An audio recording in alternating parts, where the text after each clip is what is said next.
Selamat hari Tuhan, saudara-saudaraku. Damai Tuhan kita Yesus Kristus senantiasa menyertai kita semua. Semoga saudara sekalian senantiasa dalam keadaan sehat dan berbahagia dalam Tuhan. Jangan lupa untuk menjaga diri dengan baik. Ikuti protokol kesehatan yang telah ditetapkan pemerintah supaya kita sendiri terhindar dari COVID-19 ini. Dalam Injil hari ini, Tuhan Yesus mengutus para murid-Nya dan berpesan kepada mereka untuk tidak membawa apa-apa kecuali tongkat.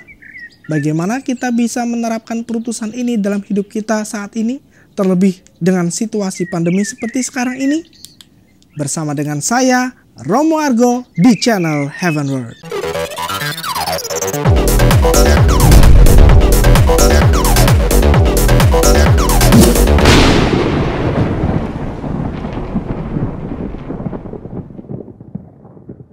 Ketika Tuhan mengutus para murid berdua-dua, Ia memberi mereka kuasa atas roh-roh jahat dan berpesan kepada mereka supaya jangan membawa apa-apa dalam perjalanan kecuali tongkat. Roti pun tidak boleh dibawa. Demikian pula bekal dan uang dalam ikat pinggang. Mereka boleh memakai alas kaki tetapi tidak boleh memakai dua baju. Kita bisa melihat bahwa apa yang diperbolehkan oleh Tuhan hanyalah tongkat, alas kaki, dan satu baju yang melekat di tubuh. Ketiga benda ini merupakan hal yang penting bagi orang-orang yang hidup di masa itu untuk melakukan perjalanan. Tongkat digunakan untuk membantu orang berdiri dan menjaga keseimbangan, untuk melindungi diri dari binatang atau orang jahat, dan juga dapat digunakan untuk membawa barang. Alas kaki dipakai untuk melindungi telapak kaki dari panas atau dari batu-batu yang tajam.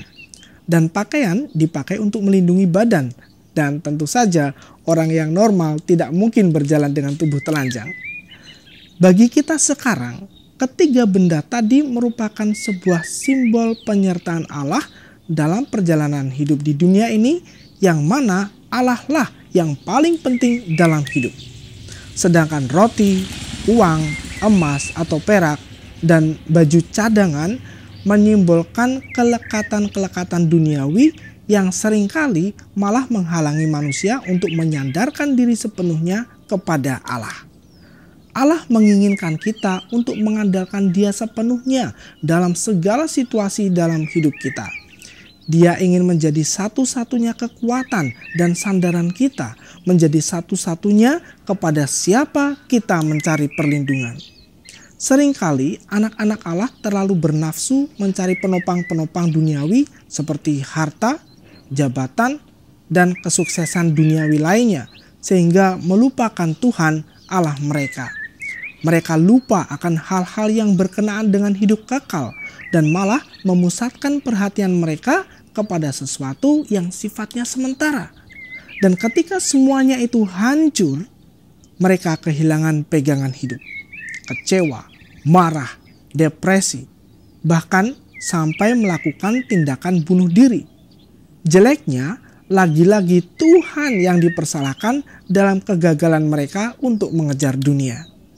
Seperti di saat pandemi seperti ini, di mana terjadi penderitaan di mana-mana, banyak korban berjatuhan di mana-mana, perekonomian runtuh, banyak perusahaan bangkrut, angka kejahatan meningkat, dan masih banyak penderitaan yang dialami oleh semua orang. Jika kita tidak mengandalkan Allah, bagaimana kita sanggup bertahan? Pandemi ini mengajarkan kepada kita untuk kembali kepada Allah seutuhnya, untuk bertobat dan mencari Allah. Mereka yang hidup demi mencari dunia pastilah akan hancur bersama dengan dunia. Saudara-saudaraku, di akhir video ini hanya ada dua pilihan untuk direnungkan. Menderita bersama dunia atau kuat bersama Allah. Jika ingin kuat bersama Allah, maka mulailah untuk melepaskan kelekatan-kelekatan duniawi dan carilah Allah. Contohnya, harta kekayaan bisa menjadi harta surgawi dengan menjadikannya berkat bagi saudara-saudara yang berkekurangan, yang membutuhkan pertolongan.